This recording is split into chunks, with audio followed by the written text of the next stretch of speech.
well packaged Wisefab. The rear kit. Updated version, which we'll be showing you soon. But today we're going to quickly get the car rolling and talk about it all back in my workshop in a couple of days. We have the solid subframe bushes in from Group D and subframe ready to go into the car now. We have all the rear Wisefab here. Start assembling that. Good selection of bolts after zinc plating. So worth doing. Turned out great. Right, let's get stuck in and get her together.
Wisefab kit and BC Racing coilover fitted. All the Wisefab, front Wisefab is laid on as well. Coming together, she'll be rolling very, very soon. Today we're just laying everything on, and when we get back home to my own workshop, we'll tighten up everything properly, put everything in the right positions and go through it all. So, getting there though. Not bad for a Sunday evening. So we're also running the car on BC Racing custom coilovers. They've been supporting our efforts in the US since 2019, and we've been running their suspension ever since. And I love working with the guys. Great product. Very, very helpful guys, and if you need any changes made, they're well used to doing custom work. Lovely set of coilovers. So let's get them on.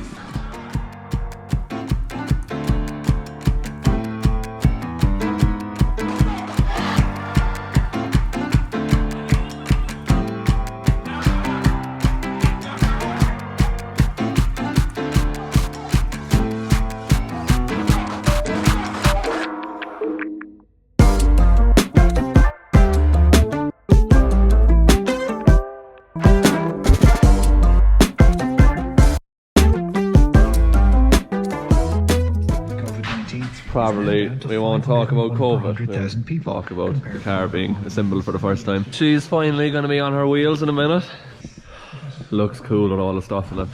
Brand new Wisefab, brand new BC Racing coilovers, rack relocation. We must clean up the rack because the rack just came recently, so we'll clean that up before it goes in the final time. Same in the rear. BC Racing coilovers, the Wisefab updated kit, which we'll talk about, the Group D install kit for the quick change, which turned out really, really sweet. It looks excellent, powder coated and all sitting in there mint. Yeah, so exciting times. Leave it down in a second.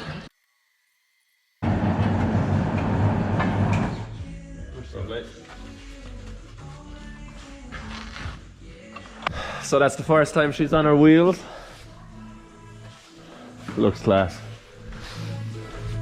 You can have a way better idea for the paint as well on the chassis when it's half assembled.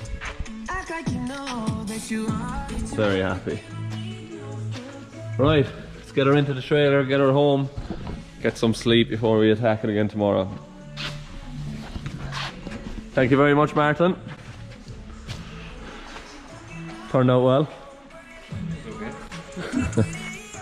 Yeah. Right, we'll get her in.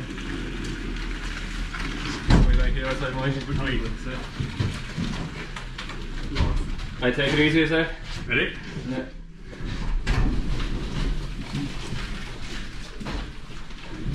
Want to turn right a bit? Yeah.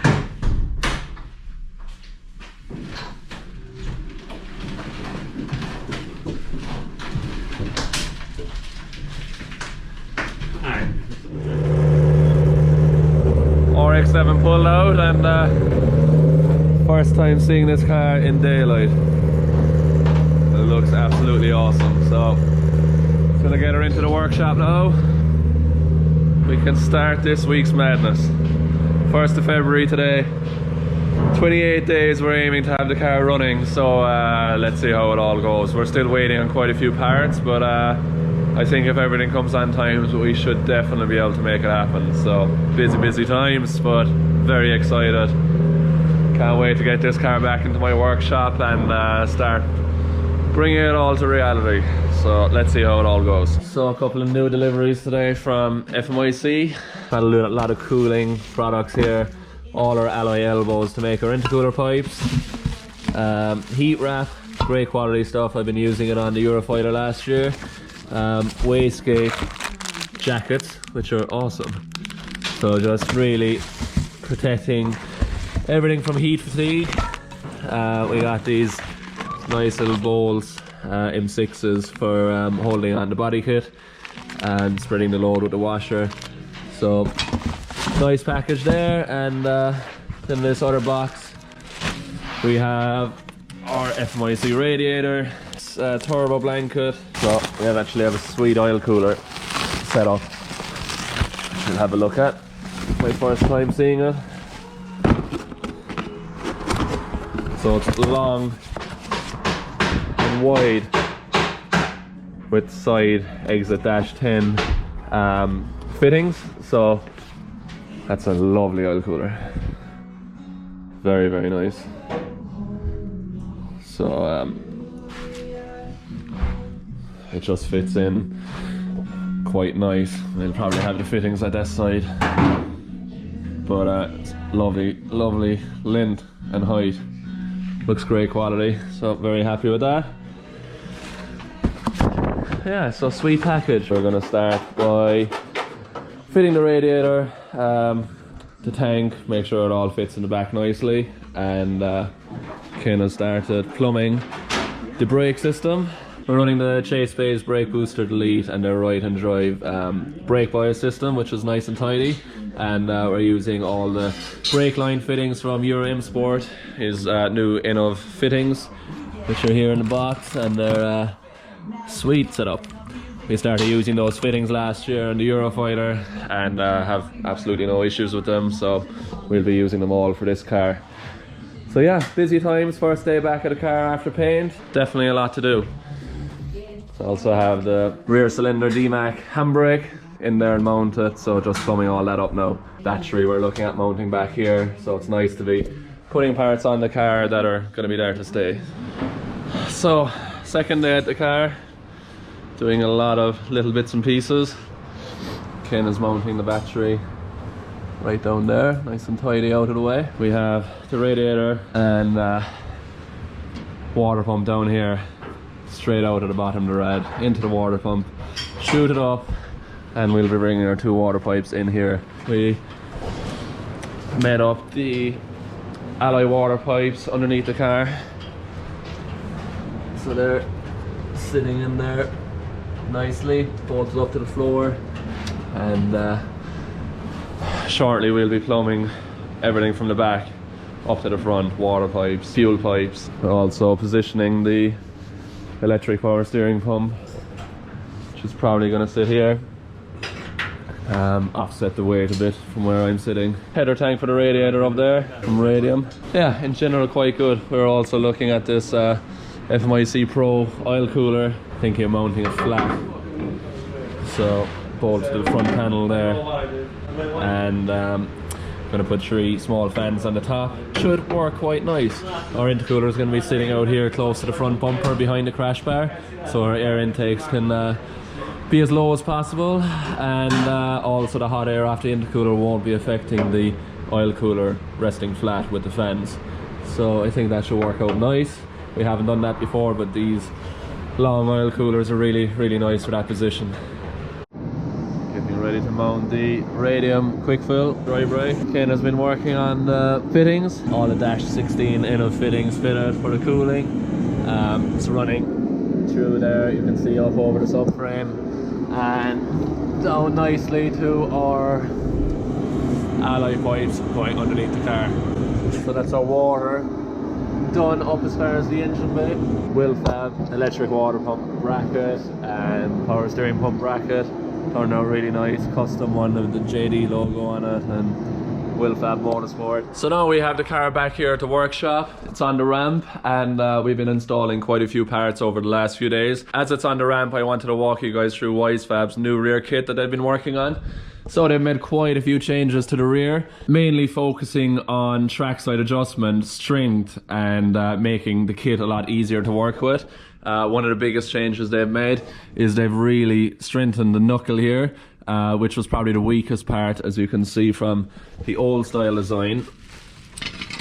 This was probably the weakest part of the old knuckle, where your toe arm connects here. In a crash, there's a chance that this might bend, meaning that you'd have to probably change out the whole knuckle, which is a lot harder than just switching out the likes of this arm. Wisefab developed this new compression arm, which is designed to absorb the force in a crash on your wheel. They've reinforced all of this. They've really spent a lot of time testing and developing this and figuring out the strong points of the knuckle, the weak points, and really working on designing this compression arm, which is going to absorb the energy from a crash. So that's a really, really nice upgrade. They've added new areas where you can actually bolt your toe arm, so you can slide the toe arm down, or there's a higher position which is on top, and by adjusting this you're changing your toe gain when the car compresses. So very adjustable depending on what the driver wants, what ride height the car is running at. They've also worked on the camber arm here on top. So the camber arm is a lot easier to adjust trackside. You just loosen this M8 and use a 22 to adjust camber trackside, meaning it's a lot easier, and they actually added a lot of strength to the camber arm itself too. So really nice couple of upgrades there on the rear kit, and what I love working with Wisefab is they work closely with their drivers, and they really take feedback from drivers and what to improve, and it's been amazing to see the changes they've made over the last number of years. So for people out there that are interested in changing to the compression arm for toe adjustment, Wisefab have thought of a really clever idea to use this new arm with your old knuckle design. This aluminium reinforcement slides onto your toe link here, and that means that you can fit it straight onto your old knuckle design. Fits right in there, and also the new updated camber arm is a direct fit as well to the old knuckle styles. So we tested both the compression arm and the new camber arm on the Falcon Tires S14, and we've had great success with it. Much easier to work with, much better in the case of a crash or impact with another car. So something new that we're also running on this car that we haven't before are Wisefab's new dynamic axles. Really nice bit of kit. They're actually rated for 1500 horsepower. They have this white line here across the center of the shaft, and they named it dynamic because the axle can actually twist. This axle can twist up to 90 degrees, and as it gets to 90 degrees, the axle is actually getting stronger, and if it goes beyond 90 degrees, then you know it's time to change the axle. They're rated for 1500 horsepower. I don't think we're going to be having any issues with these. Another nice piece is that it's running the BMW spline. This is a billet piece that they make for Nissan fitment.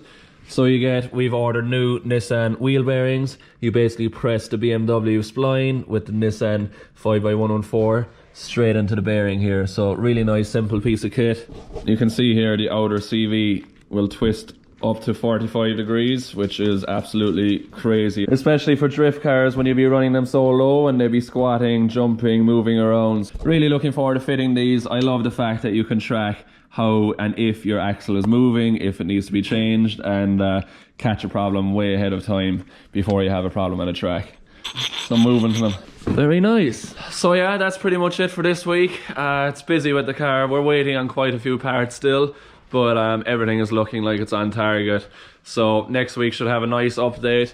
I think we'll be working on the engine, and it'll be really nice to get that together, show you guys how we like to build a 2JZ and what parts we're using. So thanks again for watching, guys. We'll see you next week.